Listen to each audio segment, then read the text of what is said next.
Welcome to Ganesan media. இறைவனுடைய அருளால் நம்ம எல்லோரும் நல்லா இருப்போம். தொடர்ந்து ஆதரவு கொடுத்துட்ருக்கிற எல்லாருக்கும் மனசார நன்றி தெரிவிச்சுக்கிறப்பா. ஆமாம், இது எடுத்துகிட்டு வந்தேன். மறக்காமல் லைக் பண்ணுங்கள், ஷேர் பண்ணுங்கள், சப்ஸ்கிரைப் பண்ணுங்கள், உங்களுடைய கருத்தை பதிவு பண்ணுங்கள். வாங்க இன்றைக்கி என்ன வீடியோன்னு பார்ப்போமா? வாங்க பார்க்கலாம். ஆனால் பார்த்துட்டு ஓடிடக்கூடாது. ஓட மாட்டாங்க. ஆதரவு கொடுக்குற நல்ல உள்ளங்கள் இருக்காங்க, ஓட மாட்டாங்க.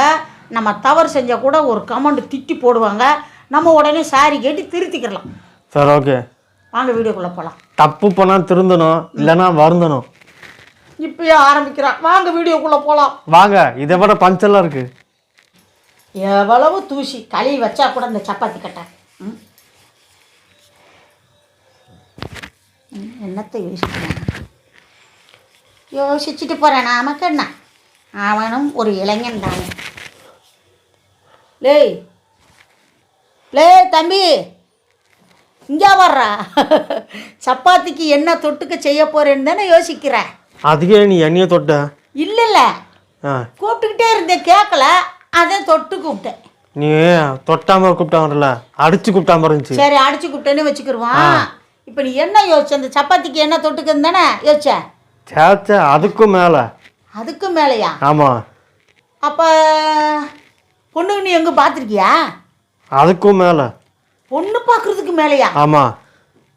ஒருவேளை மாடியில் போய் நின்று யோசிக்க போறியா? மாடிலாம் கிடையாது, மொட்டை மாடியோட அதுக்கு மேலே. அதுக்கும் மேலே? ஆமாம். நானே மொக்கையாத்தையும் ஜோக் சொல்லிட்டு இருக்கேன், நீ அதை விட மொக்கையா சொல்கிற. சரி பரவாயில்ல, அதுக்கு மேலே அதுக்கு மேலேன்னு சொல்கிறிய, அப்படி என்ன யோசிச்சுட்டு இருக்க? அதுக்கு மேலே என்னன்னா, இந்த காலையில் நான் ஒரு புக்கை பார்த்தேன். அதில் ஒரு பார்த்தியா? புக்கு அதில் ஒரு கவிதை போட்டி நடக்குது. கவிதை போட்டி நடக்குது? ஆமாம். நான் சொல்லுங்க. அதுக்காக நான் உங்களை ரெடி பண்ணி வச்சிருக்கேன். என்ன ரெடி பண்ணி வச்சிருக்க? கவிதையா? கவிதை. நீயா? நான் தான். பின்ன நீயா? பார்த்தீங்கன்னா நக்கல,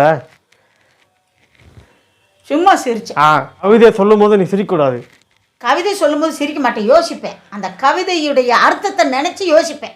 இதுக்கு பின்னாடி ஒரு அர்த்தம் இல்லை, 1000 அர்த்தம் இருக்கு. 1000 அர்த்தம்? ஆமா. சரி, உங்கள் கவிதையை நீங்கள் எடுத்து விடுங்கள். நான் என் சரியா ஐயா அம்மா என் காதால கேட்டுக்கிறேன். காதால கேட்ட பிறகு அடிவானமா இருக்கு. இது தெரியாம ஆர்வ கோளாறுல இப்படி நடிச்சிட்டேன். சரி விடு. சரி கேளு. மூலனா யோசிக்கணும். மூலனா யோசிக்கணும். சூப்பரா. மூக்குனா சுவாசிக்கணும். ஏய் நல்லா இருக்குடா. வாயினா பேசிக்கணும். நல்ல விஷயங்களை பேசிக்கணும். கரெக்ட். சூப்பர். சரிங்களா? நான் ஏதாவது சொல்லுவேன்னு நினைச்சேன், அப்படியே நீ முந்திக்கிட்டேன், தப்பிச்சிட்டேன். இரு. மூலனா யோசிக்கணும், மூக்குனா சுவாசிக்கணும், வாயினா பேசிக்கணும். 3 சூப்பர். அடுத்து மனசுனா நேசிக்கணும். ஆமா, நல்ல விஷயங்களை நேசிக்கணும். ஆமா, நல்ல விஷயங்கள். நான் இப்ப சொன்னதெல்லாம் நல்ல விஷயங்கள். ஓகே, சரிங்களா? அடுத்து பிரச்சனை வந்தா வாசிக்கணும். அதாவது இப்ப யாராவது பிரச்சனை பண்றான்னு வச்சுக்கலாம், என்ன வாசிக்கணும்? இப்படி எல்லாம் சண்டை போடுகிறார்கள், அவர்கள் அப்படி சண்டை போடுகிறார்கள், அப்படி என்று வாசிக்கணுமா? அப்படி இல்ல, யாராவது பிரச்சனை வந்தா வாயால பேசுறது, அது இப்பதான் வாசிக்கிறது. நெசமா சொல்றேன். ஒரு 3 சொன்ன நல்லா இருந்துச்சு. இப்ப இத வச்சு சப்பாத்தி உருட்டலாம்னு நினைச்சேன். இப்ப ஒன்னைய உருட்டலாம் அப்படின்னு ஒரு முடிவுக்கு வந்து இத வச்சு ஒன்னை சாத்திக்கணும். வலிக்கல, அடிக்கிற மாதிரி அடிச்சேன். அப்படியா? நெசமா இப்ப அடிக்க போறேன். உண்மையிலேயே நல்லா இருந்துச்சா அப்படின்னு சொல்லுங்க. அடுத்த வீடியோவில் சந்திக்கலாமா? அதுவரை பாய்ப்பா. பாய்.